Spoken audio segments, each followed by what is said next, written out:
हटकर बैठा चांद एक दिन माता से वो बोला। हेलो दोस्तों, मैं एहतेसाम मेरा YouTube channel GH knowledge pro में आप सभी का स्वागत करता हूं। तो दोस्तों, उम्मीद करता हूं आप सब कुशल मंगल ही होंगे।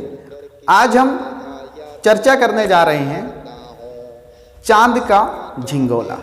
कवि रामधारी सिंह दिनकर जी द्वारा लिखित इस चांद के झिंगोला को हम संपूर्ण रूप से व्याख्या करेंगे और इसके हर एक लाइन को, हर एक शब्द को समझने की कोशिश करेंगे। तो कवि रामधारी सिंह दिनकर जी का जन्म 30 सितंबर सन 1908 में मुंगेर, बिहार में हुआ था। तो और एक बात, कवि रामधारी सिंह दिनकर जी के हिंदी के प्रति प्रेम भाव, हिंदी के प्रति उनका सम्मान। एक बार की बात है कि संसद की सीढ़ियों से उतर रहे थे और कवि रामधारी सिंह दिनकर जी के साथ थे नेहरू जी। अचानक नेहरू जी के कदम लड़खड़ाते हैं, पैर लड़खड़ाते, और नेहरू जी गिरने वाले थे कि दिनकर जी उनका हाथ पकड़ लेते हैं। तो नेहरू जी बोलते हैं, शुक्रिया दिनकर जी, धन्यवाद दिनकर जी, आपने मुझे गिरने से बचाया। लेकिन दिनकर का जवाब सुनिए, हिंदी के प्रति उनकी श्रद्धा, उनका सम्मान, उनका प्रेम भाव। और यही भाषा थी जो भारत को स्वाधीन करने में एक एकता की भाषा थी। भारत के हर प्रांत के लोग इस भाषा के माध्यम से एकजुट हो पाए थे और उस शासन के खिलाफ लड़ पाए थे। तो जैसे ही नेहरू जी बोलते हैं कि शुक्रिया दिनकर जी, धन्यवाद दिनकर जी, आपने मुझे गिरने से बचाया, तो दिनकर जी का जवाब सुनिए। दिनकर जी बोलते हैं, मैंने आपको गिरने से नहीं बचाया, बल्कि इस देश की सियासत, इस देश की राजनीति, इस देश की सत्ता के कदम जब जब लड़खड़ाएंगे तब हिंदी ही उसे सहारा देगी। तो ये वो भाषा थी जो एकता की भाषा के रूप में, एकता की प्रतीक मानी जाती है। तो उन्हीं रामधारी सिंह दिनकर जी की हम एक कविता है जो चांद का झिंगोला, इस कविता की हम संपूर्ण रूप से व्याख्या करेंगे। तो देखते हैं हम इस कविता को, चांद का झिंगोला। जैसे क्या होता है, बच्चे हर दिन ब दिन बढ़ते जाते हैं और उनके लिए जो है एक बड़े साइज का या बड़े नाप का कुर्ता सिलिया दिया जाता है। लेकिन क्या होता है न, यहाँ पर कवि रामधारी सिंह दिनकर जी चांद की एक भावना को, अगर चांद बच्चा होता तो अपनी माँ से कैसा जिद करता, उस भावना को यहाँ कविता के माध्यम से हम लोगों के सामने प्रस्तुत किया है। तो हम देखते हैं इस चांद के झिंगोला कविता को। कवि यहाँ पर अगर चांद बच्चा होता तो अपनी माँ से कैसा जिद करता, किस चीज़ का जिद करता न, झिंगोला। झिंगोला मतलब कमीज यानी कुर्ता। इस चीज का, एक कमीज यानी कुर्ता का कैसे जिद करता हो, पहनने के लिए कैसे जिद करता। तो उसको यहाँ पर बड़े ही सुंदर, मनमोहक ढंग से वर्णन किया है कवि रामधारी सिंह दिनकर जी। तो आइए हम इसके एक एक लाइन को समझते हैं। हम पहले कविता का वाचन करते हैं। तो आपको भी अगर कोई वाचन पता हो, आप भी जरूर इसका बहुत ही सुंदर ढंग से वाचन कीजिए। पूरी स्वर, लय, ताल के साथ आप वाचन कर सकते हैं। चलिए हम एक इसका वाचन करते हैं। हटकर बैठा चांद एक दिन माता से वो बोला, सिलवा दो माँ मुझे ऊन का मोटा एक झिंगोला।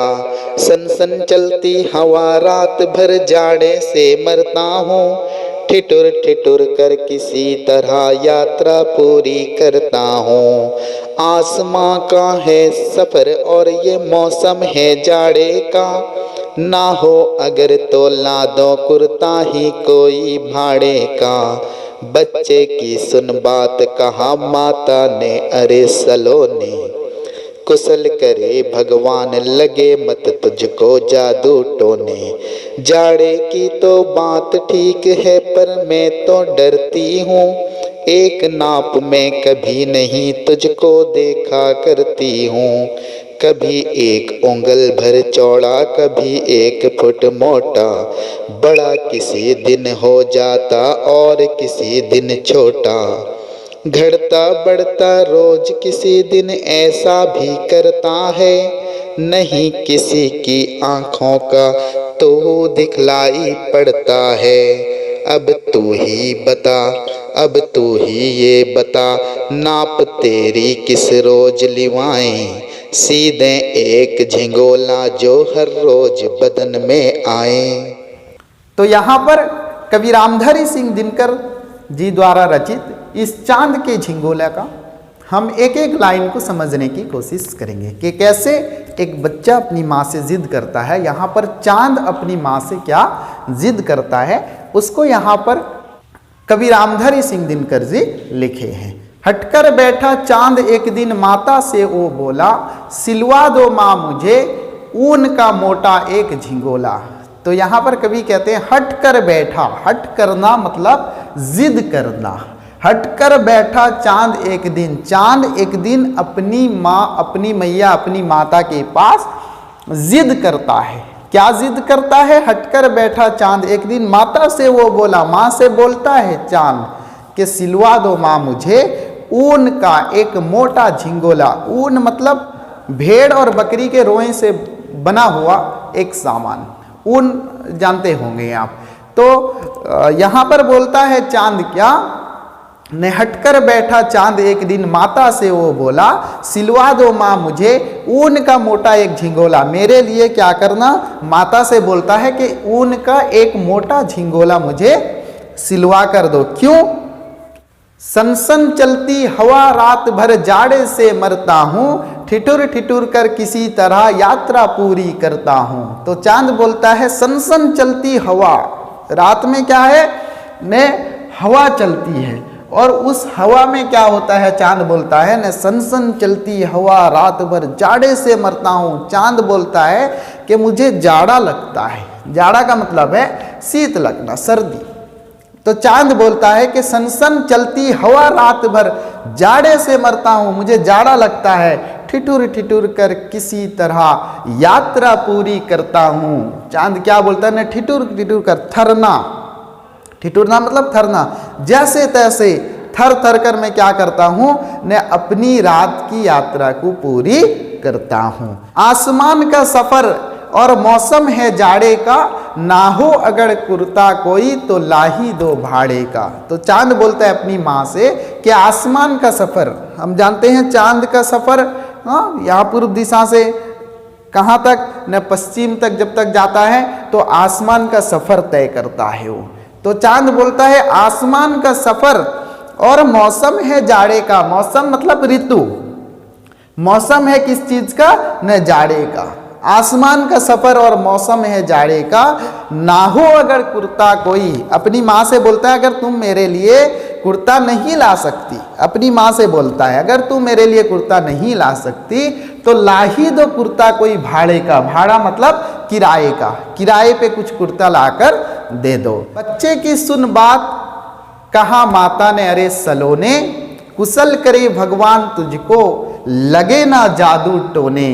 तो बच्चे की ये प्यारी बात सुनकर माता क्या बोलती है? चांद की माँ, अरे सलोने, अरे सलोने मतलब जैसे लिखा है प्यारे, सुंदर, मनोहर, अपने बच्चे से बोलती है। बच्चे की सुन बात माता क्या बोलती है? अरे सलोने, कुशल करे भगवान तुझको, यानी भगवान तुझे कुशल करे, बहुत अच्छे से लगे, लगे ना जादू टोने, तुझे किसी प्रकार किसी की बुरी नजर नहीं लगे। बच्चे की सुन बात कहा माता ने अरे सलोने, कुशल करे भगवान तुझको लगे ना जादू टोने, तुझे किसी की बुरी नजर ना लगे। जाड़े की तो बात ठीक है पर मैं तो ये डरती हूँ, एक नाप में तुझे कभी नहीं देखा करती हूँ। अपने बच्चे से क्या बोलती है माँ कि जाड़े की तो बात सही है, यानी तुझे जो शीत लगता है, तुझे जो जाड़ा लगता है, तू ठरता है जाड़े से, वो बात तो सही है, पर मैं तो ये डरती हूँ। माँ बोलती है पर मुझे इस बात का डर है। जाड़े की तो बात सही है पर मैं तो ये डरती हूँ, एक नाप में कभी नहीं तुझको देखा करती हूँ। नाप का मतलब है माप, यानी एक साइज में तुझे कभी नहीं देखा करती हूँ। हम देखते हैं चांद कभी जो है बहुत पतला होता है, कभी फिर बहुत चौड़ा बहुत मोटा हो जाता है। तो वही बात चांद की माँ चांद से बोलती है कि जाड़े की तो बात सही है, पर मैं तो ये डरती हूँ एक नाप में तुझे कभी नहीं देखा करती हूँ। तो फिर आगे देखिए आगे की लाइन, कभी 1 उंगल भर चौड़ा तो कभी 1 फुट मोटा। एग्जाम में एक क्वेश्चन आता है, इस लाइन को याद रखना, कभी 1 उंगल भर चौड़ा कभी 1 फुट मोटा। ऐसे क्वेश्चन आता है कि चांद कभी कितना चौड़ा हो जाता है या चांद कितना मोटा हो जाता है। तो इसे याद रखना, माँ बोलती है कि कभी 1 उंगल भर चौड़ा। हम देखते हैं चांद का साइज कभी जो है बहुत पतला होता है और कभी जो है पूनम की रात पर पूरा मोटा होता है उसका साइज। तो यहाँ पर माँ बोलती है कभी 1 उंगल भर चौड़ा कभी 1 फुट मोटा, और बड़ा किसी दिन हो जाता किसी दिन छोटा। कभी कभी तू बहुत बड़ा हो जाता है, कभी कभी तू जो छोटा हो जाती है। माँ वही बोलती है कि अरे सलोने कुशल करे भगवान तुझको, लगे ना जादू टोने, के भगवान की दया हमेशा तेरे ऊपर रहे, भगवान का आशीर्वाद रहे, लगे नहीं जादू टोने, तुझे किसी की बुरी नजर नहीं लगे। पर क्या बोलती है कि कभी 1 उंगल भर चौड़ा कभी 1 फुट मोटा, और बड़ा किसी दिन हो जाता किसी दिन छोटा। तो चांद की माँ बोलती है कि तेरा साइज जो है हमेशा एक सा नहीं रहता, घटता बढ़ता रोज किसी दिन ऐसा भी करता है। चांद की माँ बोलती है कि घटता बढ़ता फिर बढ़ता, घटता बढ़ता रोज किसी दिन ऐसा भी करता है, नहीं किसी की आंखों को तू दिखलाई पड़ता है। चांद की माँ चांद से बोलती है कि घटता बढ़ता रोज, कभी जो है हर रोज तू बढ़ता है फिर हर रोज तू घटता है। अमावस्या की रात को ऐसा होता है, घटता बढ़ता हर रोज किसी दिन ऐसा भी करता है, नहीं किसी की आंखों को तू दिखलाई पड़ता है। जब अमावस्या का दिन आता है उस रात पे चांद किसी की आंखों को नहीं दिखाई देता, उस काली रात पे चांद नहीं दिखाई देता। फिर उसके बाद जो है बढ़ना लगता है, फिर पूनम का दिन आता है, फिर वहां से घटने लगता है। तो चांद की माँ वही बोलती है कि घटता बढ़ता रोज किसी दिन ऐसा भी करता है, नहीं किसी की आंखों को तू दिखलाई पड़ता है। अब तू ही बता, चांद की माँ जो है चांद से पूछती है अब तू ही बता, नाप तेरी किस रोज लिवाएं। तेरी नाप, तेरा यानी माप, जैसे हम टेलर के पास जाते हो हमारे कुर्ते का माप लेता है, हमारे पैंट शर्ट का माप लेता है, तो वैसे ही बोलती है चांद की माँ कि अब तू ही बता, नाप तेरी किस रोज लियाएं। रोज मतलब दिन, रोज मतलब हर दिन, रोज मतलब दिन। तो चांद की माँ बोलती है अब तू ही बता, नाप तेरी किस रोज लियाएं। तेरा माप जो है, ये साइज जो है, जैसे हम टेलर के पास जाते हैं हमारे कुर्ता का माप लेता है वो, नाप तेरी किस रोज लियाएं। सीधा एक झिंगोला तेरे लिए एक कुर्ता बना दें, सीधा एक झिंगोला जो हर रोज बदन पे आए। हर रोज मतलब प्रतिदिन, रोज मतलब दिन। तो सीधा एक झिंगोला जो हर रोज बदन पे आए। तो इस प्रकार थी चांद और उसकी माँ का वार्तालाप। चांद कैसे अपनी माँ से बोलता है और माँ उसे कैसे उत्तर देती है। तो इससे दोस्तों हमें एक शिक्षा मिलती है कि चांद की माँ चाहती है चांद के लिए एक झिंगोला बना दें, क्योंकि चांद बोलता है कि ठिठुर ठिठुर कर किसी तरह यात्रा पूरी करता हूँ। मौसम है जाड़े का, बोलता है जाड़े का मौसम है, मैं ठिठुर ठिठुर कर अपनी यात्रा पूरी करता हूँ। सन सन चलती हवा है, उसके बीच में मैं अपनी यात्रा पूरी करता हूँ। तो चांद की माँ चाहती है कि चांद के लिए एक झिंगोला जो है, एक कुर्ता जो है वो बनवा दे, क्योंकि वो जो मौसम जाड़े के मौसम पे अपना सफ़र तय करता है आसमान का, उसे बहुत जाड़ा लगता है।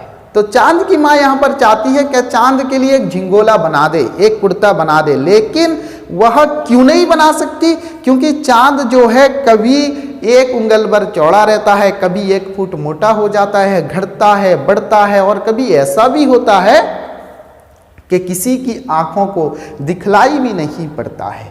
तो इससे एक शिक्षा हमें मिलती है, एक सीखने वाली चीज़ ये होता है, जो सदा अस्थिर रहता है उसके लिए इस संसार में कुछ नहीं किया जा सकता। वह खुद भी नहीं कुछ कर सकता। जिसकी कामनाएं दिन ब दिन चेंज होती हो, जिसकी बातचीत दिन ब दिन चेंज होती हो, हर लम्हे में जिसके बातचीत चेंज होती है, जिनकी आशा आकांक्षाएं कामनाएं फटाफट चेंज होते हो, उसके लिए जो हमेशा स्थिर हो, उसके लिए कुछ नहीं किया जा सकता। तो हमें अपने जीवन में सबसे पहले स्थिर होना होगा। हमारी चिंताएं, हमारी भावनाएं, हमारी सोच जो है हमेशा स्थिर होना होगा। हम किसी चीज़ को, किसी काम को करने से पहले हमें सोच समझकर हमें उस काम को करना चाहिए। अगर हम अस्थिर मन से करते हैं, कभी हम स्थिर नहीं रहते हैं, हमारा मन जो है फटाफट चंचल होता है, इधर उधर बहकने लगता है, फिर हमें जो है काम में सफलताएं नहीं मिलती। तो किसी भी काम को करने से पहले हम स्थिर दिमाग से पहले उस काम के विषय में सोचना होगा, फिर हमें कोई स्टेप लेना होगा। अगर हम हमेशा स्थिर होकर रहेंगे तो हमारे लिए ना हम कुछ कर सकते हैं, ना हमारे माता पिता कुछ कर सकते हैं, ना समाज कुछ कर सकता है। हमें हमेशा स्थिर होना चाहिए। अगर हम हमेशा अस्थिर रहेंगे, ना ही हम अपनी जिंदगी में कुछ कर पाएंगे, ना ही दूसरे चाहकर भी हमारे जीवन में कुछ नहीं कर सकते, हमारे लिए कुछ अच्छा नहीं कर सकते। तो समाज में हमें सबसे पहले डिसिप्लिन रहना चाहिए, सबसे पहले स्थिर रहना चाहिए। तो दोस्तों, अगर आपको ये कविता की व्याख्या अच्छी लगी हो तो वीडियो को लाइक जरूर करना और चैनल को सब्सक्राइब, यहाँ पर देखिए लिखा है रेड पे सब्सक्राइब लिखा है, वहां पर क्लिक किए, सब्सक्राइब करिए और नोटिफिकेशन पे बेल आइकन को प्रेस कीजिए और ऑल पे क्लिक करिए, क्योंकि मैं नेक्स्ट वीडियो जब लेकर आऊं इसका नोटिफिकेशन सबसे पहले आप तक पहुंच सके। और इस चैनल में मैं क्लास 10 हिंदी, ज्योग्राफी और क्लास 10 संस्कृत और अंग्रेजी इंग्लिश का वीडियो डाल चुका हूं, अपलोड कर चुका हूं। नेक्स्ट हम और भी सब्जेक्ट का वीडियो लाने की कोशिश कर रहे हैं। तो आप चैनल से जुड़े रहें। वीडियो को पूरा देखने के लिए आपका बहुत बहुत शुक्रिया।